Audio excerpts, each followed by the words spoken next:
paz do Senhor Jesus, bem-vindos ao canal O Senhor Justiça Nossa, bem-vindos a mais um estudo da Palavra de Deus. Nessa oportunidade gostaria de abordar aqui com os irmãos um tema um pouco controverso e polêmico, que é a questão do nome Jesus.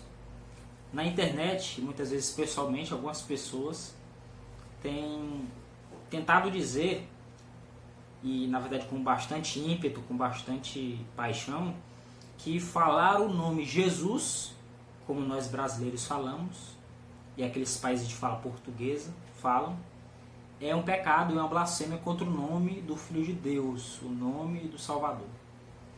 Mas na verdade, o que a Bíblia diz, isso na verdade é o que importa para nós.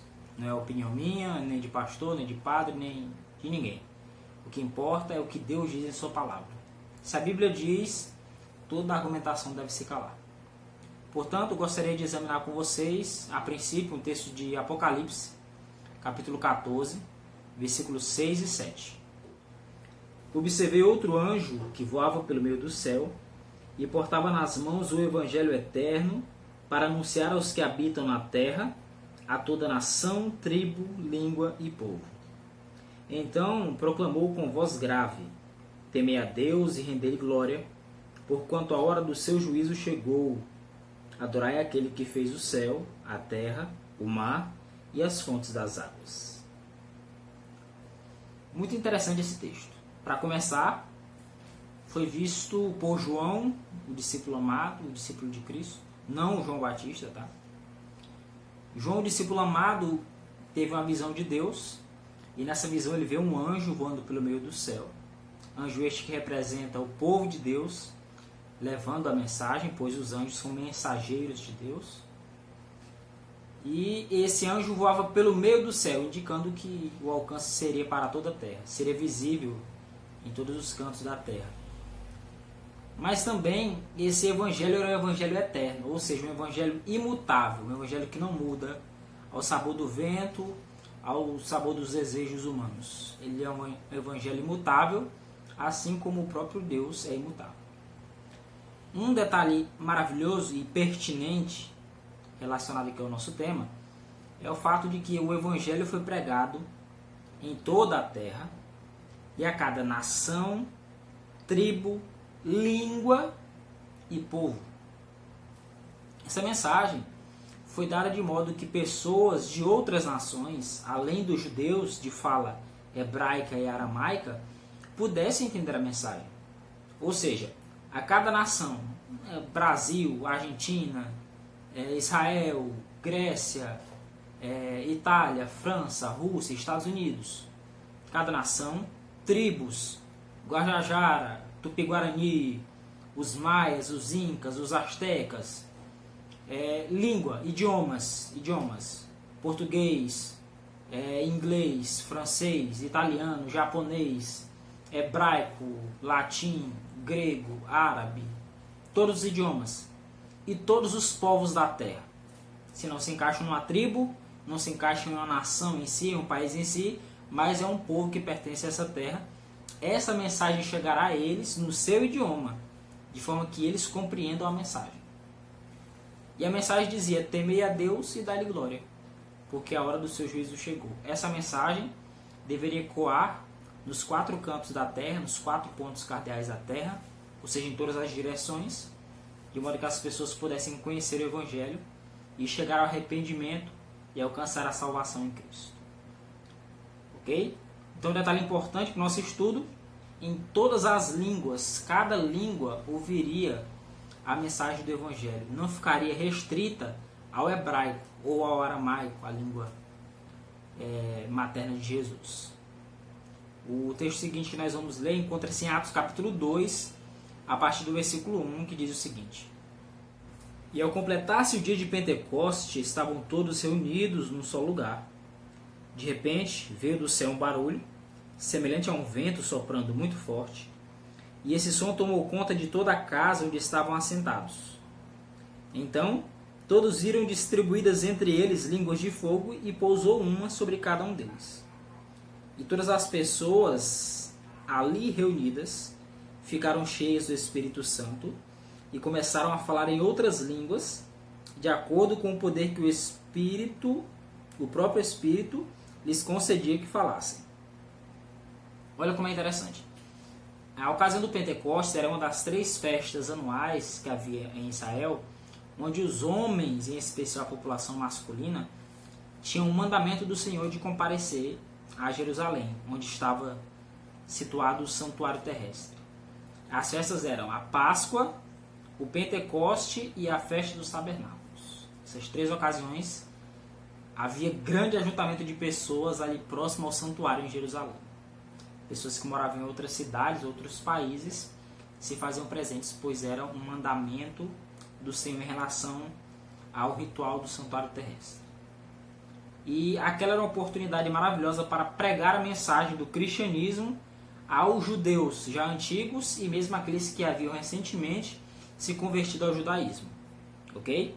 Então, foi propício e proveitoso que o Espírito descesse em grande medida sobre os discípulos, capacitando-os a falar em outros idiomas com os quais eles anteriormente não tinham contato. Pense neles como homens simples, como eram, né? Muitos deles eram pescadores, camponeses, homens simples, que não haviam feito um curso de idioma, aqui nos nossos dias, né? O idioma que é o idioma do negócio internacionalmente, o inglês. Pessoas pobres, lá simplesinhas da roça, não tem tempo para fazer curso de inglês. Eles trabalham e essas pessoas, caso se convertam e se consagrem ao serviço do Senhor, podem, segundo a vontade de Deus, receber o dom de línguas para anunciar a mensagem. Ok? Nós lemos até o versículo 4, Atos 2, de 1 a 4. E vamos ler agora do versículo 5 em diante. Acompanhe conosco. Ora, estavam morando em Jerusalém judeus, tementes a Deus, vindos de todas as partes do mundo. Ao ouvirem aquele estrondo, ajuntou-se um grande número de pessoas e ficaram maravilhados, pois cada um ouvia falar em sua própria língua. Perplexos e admirados, comentavam uns com os outros: porventura não são galileus todos esses que estão falando? Lemos dessa vez Atos 2, dos versículos 5 ao 7. Observe como o povo estava surpreso e admirado. Eles questionaram: ora, esses aqui não são galileus, são homens simples, rudes, trabalham em serviços braçais, em serviços comuns da vida, e estão falando no nosso idioma? Essa era uma clara evidência de que o Espírito de fato os estava usando, pois homens simples como eles, aqueles homens que estavam ouvindo a mensagem, sabiam, eles não têm condição de fazer um curso, não têm a inteligência que muitos de nós temos, muitos homens cultos, né, homens de posição. Esses homens simples só poderiam ter recebido um dom do alto, uma capacitação do Espírito de Deus. E isso, vocês ficaram admirados. Eram muitas nações ali representadas, como podemos notar a partir do versículo 8. Como então cada um de nós os ouve falar em nossa própria língua materna? Nós que somos partos, medos e elamitas, habitantes da Mesopotâmia, Judéia e Capadócia, do Ponto e da província da Ásia, Frígia e Panfilha, Egito e das partes da Líbia próximas a Cirene, e romanos que estão morando aqui, tanto judeus como convertidos ao judaísmo, cretenses e árabes, todos nós os ouvimos discursar sobre as grandes realizações de Deus em nossa própria língua. Veja só a admiração do povo. Como é que esses homens incultos, que nunca fizeram um curso de outro idioma, agora estão falando no nosso idioma? Por óbvio, esses homens foram dotados com o Espírito de Deus. É uma manifestação visível de que Deus está com eles. É também sabido, daqueles que estudam a palavra de Deus, que muitos chegaram a dizer que estavam embriagados, né? Muitas vezes por inveja e muitas vezes por uma questão de não estar com a cabeça muito boa, né? Mas a evidência era clara.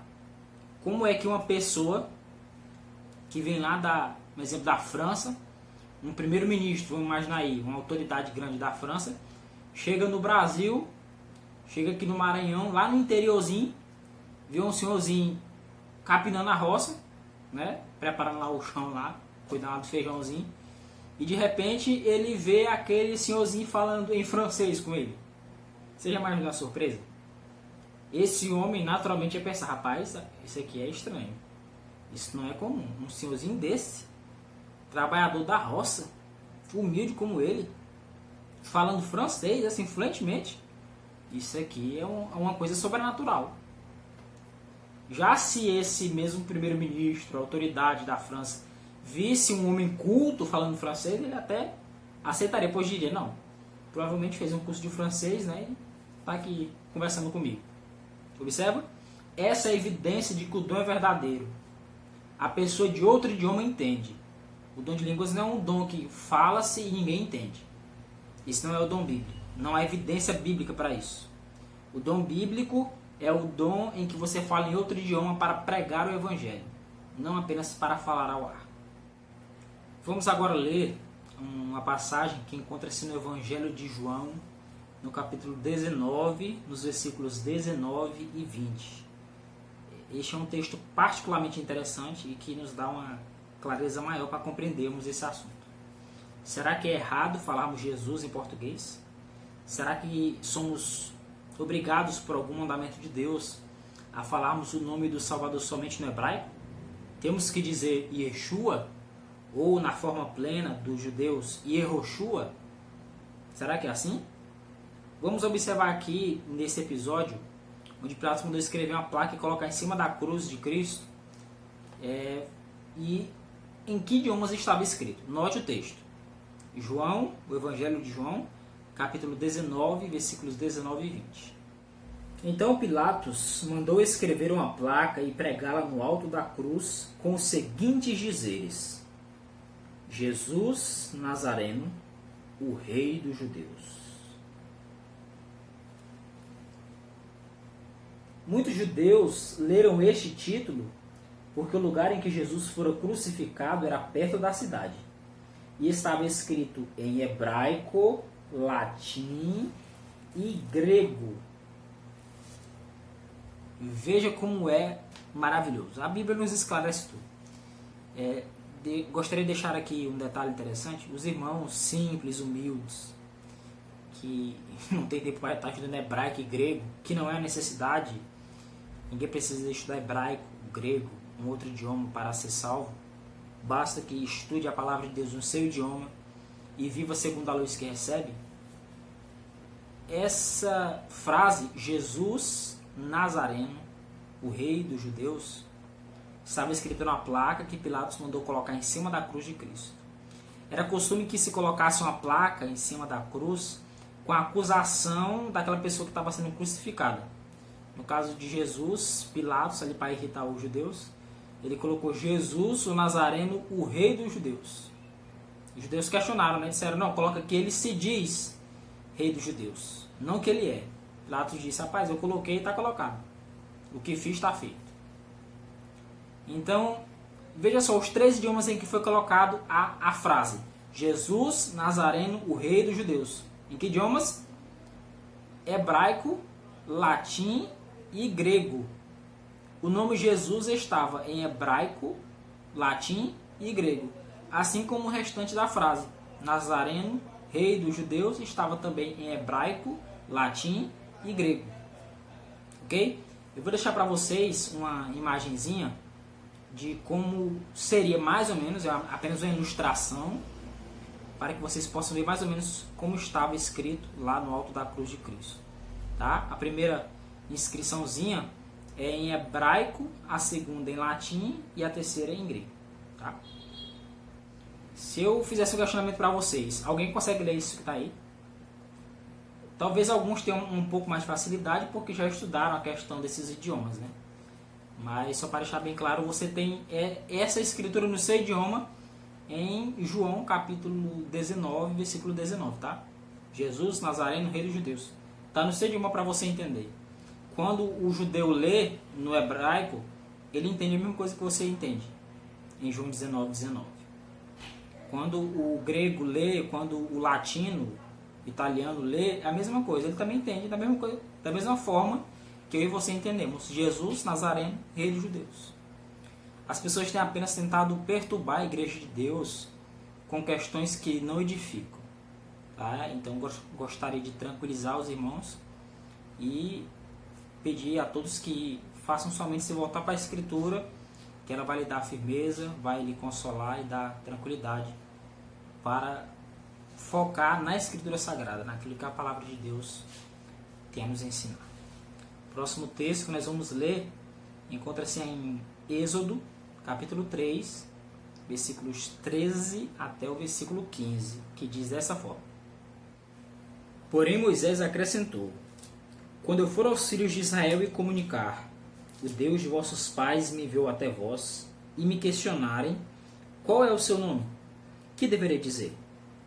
Então afirmou Deus a Moisés: Eu sou o que sou. E deveis dizer aos filhos de Israel: Eu sou, me enviou a vós outros. Disse Deus ainda mais a Moisés: Assim dirás aos filhos de Israel: Jeová, o Deus de vossos antepassados, o Deus de Abraão, o Deus de Isaque e o Deus de Jacó, me enviou até vós. Esse, pois, é o meu nome eternamente, e assim serei lembrado de geração em geração. Observe só. Moisés estava curioso para saber como ele identificaria aquele que o enviou para libertar o povo de Israel da escravidão do Egito. É até uma dúvida razoável. Mas na nossa língua, e creio que mesmo na língua dos anjos, não há uma forma plena de se compreender o nome de Deus. Não consigo enxergar isso.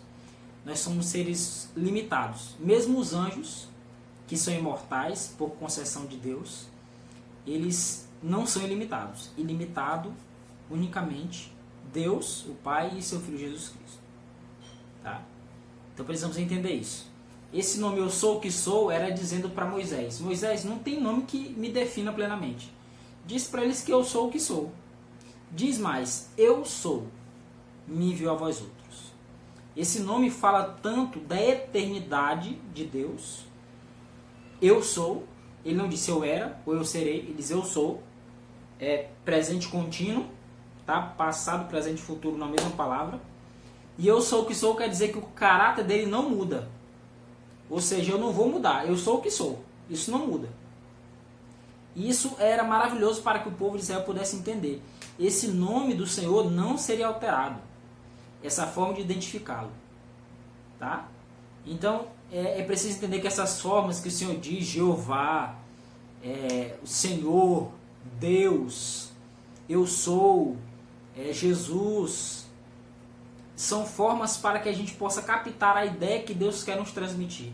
Não é a forma exata, que expressa perfeitamente aquilo que é o Senhor. Tá? Para a gente concluir o nosso estudo, vamos ler mais um texto, que dessa vez encontra-se em Apocalipse, capítulo 3, versículo 12, que na verdade joga por terra toda essa polêmica.